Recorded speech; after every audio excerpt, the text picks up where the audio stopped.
Don't have my land legs yet. Hi, well, spin.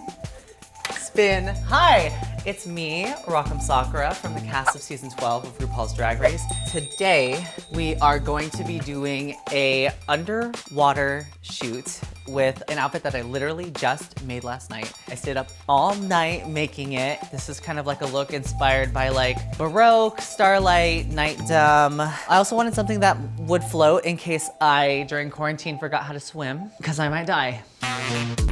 Rockham is kind of like everything that I've wanted to become as an adult. I wanted to be a cartoon character. She's a physical manifestation of my anxiety, my wants, my fears, my desires, my hunger, my pain, my thriving libido, and my existential fear of death with pink hair.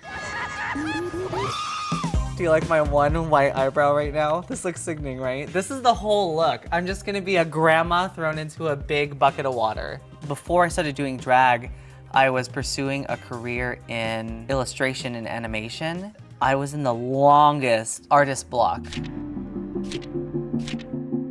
Every time I like picked up the pen or was ready to start drawing or animating or doing something creative, I felt like I was carrying a weight of responsibility. Like, you have to turn this into a job, you have to make it lucrative. And I wasn't having fun. I had spent so long waiting for it to pay off, I was ready for a change in my life. I think the thing that like influenced me to do drag was I saw my first drag show. It was in like an old biker bar. One of the girls did one of the nerdiest numbers I'd ever seen in my whole life. And I remember watching that and looking at that thinking, I want to do this for the rest of my life. I did have a lot of concerns, especially with money. I was leaving a full-time job. I was stopping commissions and gigs that were helping me pay my rent. I was worried I was gonna flop. My dear Rockham, keep socking it to him. Now, sashay away. Going into the Drag Race with no money was really hard. Spoiler for you guys, I got eliminated early, and that kind of shook me a little bit. It made me really kind of wonder about my abilities as an artist. I actually got home from Drag Race and I stopped doing drag for a couple months. I was so scared of something that I cared so deeply about hurting me emotionally again. A couple months later, my mom came to stay with me and she had never seen me in drag. We got in drag, and that was the first time I'd gotten in drag for a while, and I remember my mom's face lit up and she was like, I've never seen you so happy before. That was one of the things that kind of changed after Drag Race, was doing drag not for the goal of getting on Drag Race, but doing drag for the goal of liking it and being happy.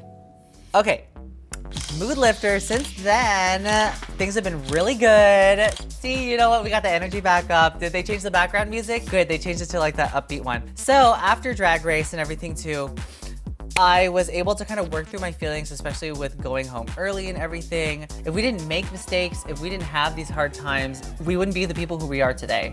I can't have an experience like Drag Race or feeling as an illustrator, animator, whatever, and let it linger and exist in my life for my whole entire life. Instead, change your thinking around, let it drive you and bring you closer to the things that you love and the things that you want to do.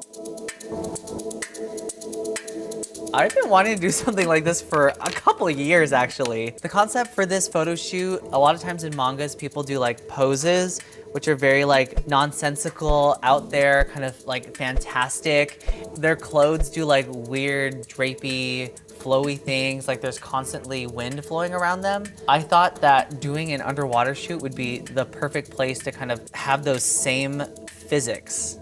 So if I die today, I want you to sell the remnants of the water so that people may drink it and absorb my essence, and I'll live forever.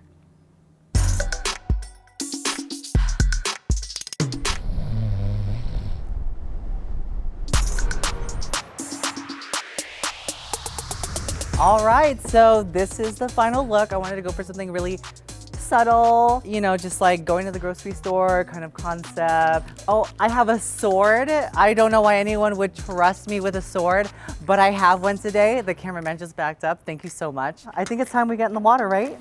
Let's go. No, you shouldn't run with it. Let's go.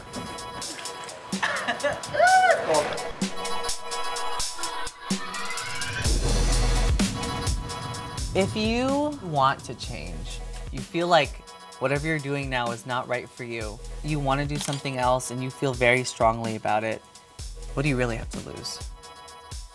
In my case, it wasn't anything that I cared about. If you really feel like something is going to be right for you, you owe it to yourself to at least give yourself a shot. Oh, so I don't even have to go down that far. No.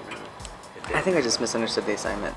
I think it's so important for you to keep that fire, that creative flame going in yourself. And I think it's your responsibility to do it. And who knows, you might be a success. You might find something different. You might even find a new passion. Be brave. You owe that to yourself.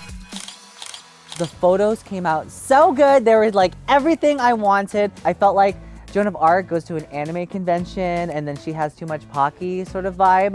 I felt my full fantasy. If I could talk to myself a couple years back, I would say, don't stress if you think that this work might not be for you. You're gonna have so many opportunities beyond what you think you can do. Your skill set can go further than just illustration, animation, and you can be a star.